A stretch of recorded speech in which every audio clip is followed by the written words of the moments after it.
Hi guys, mapagpalang araw sa ating lahat. Ang next customer natin ngayon ay Mazda 323. Ang customer concern ay mausok, maitim yung usok. Pero guys, kung mapapansin nyo ang idling, okay naman. Medyo mataas lang ang minor. Ang customer concern ay masyadong maitim at marami yung usok at saka oil leak. Okay, so yan ang i-check natin. Ginawa na rin to sa ibang talyer, pero yun nga, hindi pa rin tumino. Kaya ito guys, papakita ko sa inyo yung yung problema ng sasakyan. Okay, rev. Yan na guys, oh. Yung usok, oh, sobrang itim. Sige, rev. Sige, rev pa, laksa mo. Yun, oh, lakas ng usok guys, oh. Kulay black, itim na itim. So, yan yung re-resolvehin natin ngayon. Okay?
idadagdag ko lang guys upon diagnosis na ang natanggal kong spark plug sa first, second, and third cylinder upon inspection ay maitim yung spark plug, and that is one sign of incomplete combustion or rich mixture sa loob ng combustion chamber.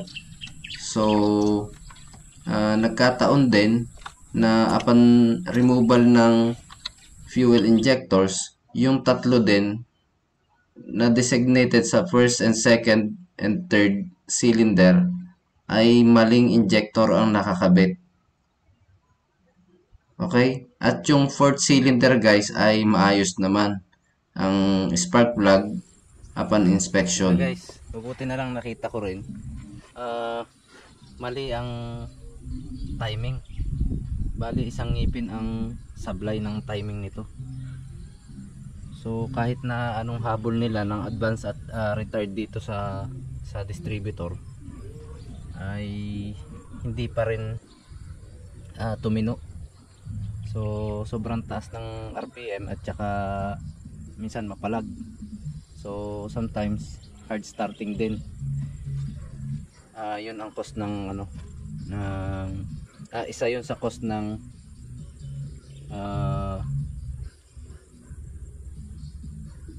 hindi magandang combustion. Okay, so i-adjust ang timing belt, itatama, at tapos i-adjust natin dito kung anong tama sa kanya, kung naka-advance ba or retard. Okay, so papalitan na rin natin tong valve cover gasket, kasi dito muna tayo sa taas magsisimula, kasi ayan nyo, obvious na ang lakas ng leak ng langis dito. Ayan, palibot hanggang dito sa likod meron din. So dito muna tayo sa valve cover gasket.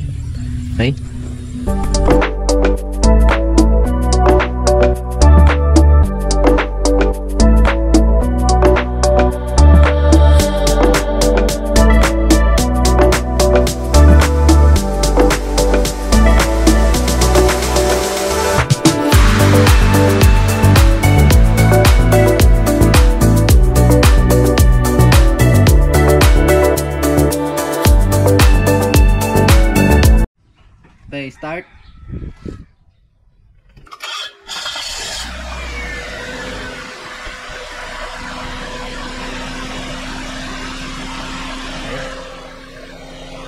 Okay, napalitan na natin ng tatlong injector.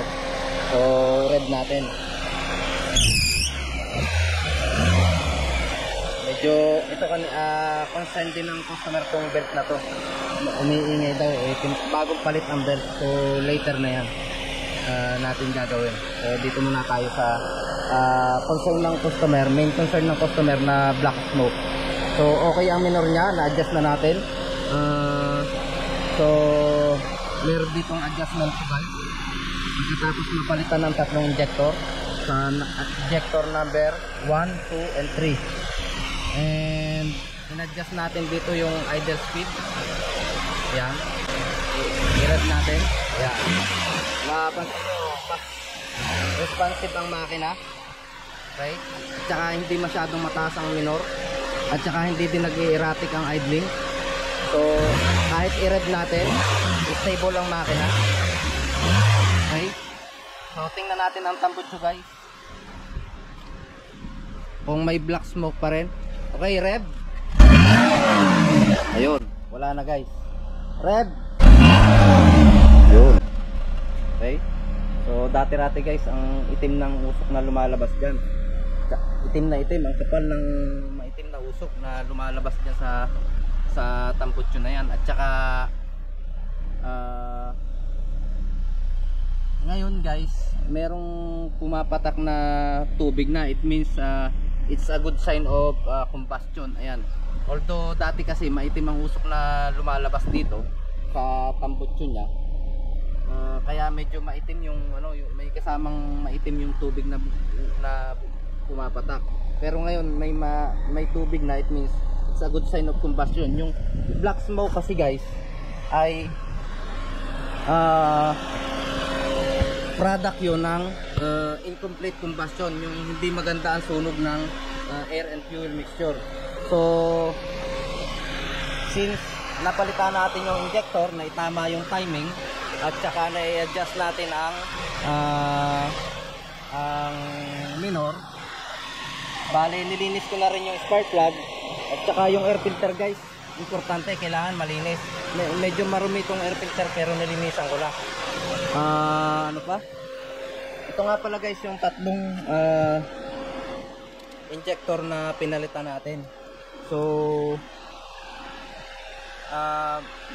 ibang iba ito sa injector nozzle na yung original ng Mazda 323. So mali itong ganito, kailangan ay may apat na maliliit na butas dito sa nozzle. Ito kasi isa lang na malaki. So for sure men, naglilik itong injector na to. Okay? Nag-balance test din tayo guys dito sa lahat ng spark plug nya at pasado naman sila. After nating mag-balance test sa injector, after natin palitan ng injector at nag-conduct tayo ng balance test, pumasa na rin siya. Okay? And sa nga pala guys, nag-compression test din ako bago ko sintensyahan na ito yung compression gauge ko na ginamit guys. Okay? So nag-perform ako ng compression test sa lahat ng cylinder, sa 4 cylinder na yan. At isinulat ko dito. Pasensya na guys, dito ko na lang sinulat. So sa cylinder number 1 meron tayong 155 PSI. This is dry compression. May nakuha tayong 125 PSI. Sa cylinder number 2 135 PSI. Sa cylinder number 3 130 PSI. At saka sa cylinder number 4 130 PSI. So ang maximum variation guys nito, siyempre yung pinakamababa at saka yung pinakamataas i-subtract mo, ay ang total ay 10 PSI. So bagsak siya guys. Kailangan below 10 PSI ang maximum variation ng lahat ng cylinder. So bagsak siya guys. Pero nung nag-perform ako ng wet compression test, tumaas siya, naging 145 lahat ng cylinder. From 1 to 4 cylinder, 145 hanggang 150 PSI. So ibig sabihin may problema sa bagsak siya sa compression test, sa dry compression test. Nung mag wet compression test, nilagyan natin ng langis. So ibig sabihin ang problema nun ay piston ring. Okay? So may problema ang piston ring niya guys. Although hindi ganun ka worse, pero meron ng problema ang piston ring niya. Kaya naman pala, kahit na nawala yung black smoke, ay meron pa ring natitirang meron pa ring usok na white smoke, pero hindi ganun kalakas. Sige nga, i-read mo ulit. Ayan, merong white smoke pero hindi siguro, ewan ko kung makikita nyo guys, pero may konting white smoke. And that is engine, yun, nagsusunog siya ng engine oil. Okay? Sige, rev. Ayan. Pero yung black smoke wala na. So totally wala na yung problema sa incomplete combustion. Ito naman guys, merong white smoke at nag-i-indicate yan sa nag-i-indicate yan na sumusunog ng engine oil ang kanyang makina. So yung engine oil nag-escape sa piston ring, napupunta sa combustion chamber at nasusunog yun during power stroke at nasusunog yung engine oil. So ang nangyayari kapag nasusunog yung engine oil, nagkakaroon ng white smoke. Yun ang product niya. Okay? So wala na yung black smoke. Maayos ang minor. What else? Napalitan ko na rin ang coolant. Ayan guys. Ito yung coolant na nilagay ko. At saka isinabay na rin natin yung change oil. Synthetic blend ito guys, pero alam mo sa ganitong kaluma na makina mas maganda yung ordinary lang na engine oil kasi kailangan medyo malapot kasi nga yung worn out na yung mga piston ring nya. Okay, mas maganda sa ganito yung ordinary lang talaga na engine oil. Okay, hindi na yung synthetic blend or fully synthetic o semi-synthetic. Kailangan talaga ordinary engine oil na lang ang gagamitin sa ganitong kalumang makina. Okay? What else? Okay na, okay na. Ayun guys. So, yun lang po. Sana may nakuha kayong knowledge sa konting vlog na ito. Salamat guys sa panonood.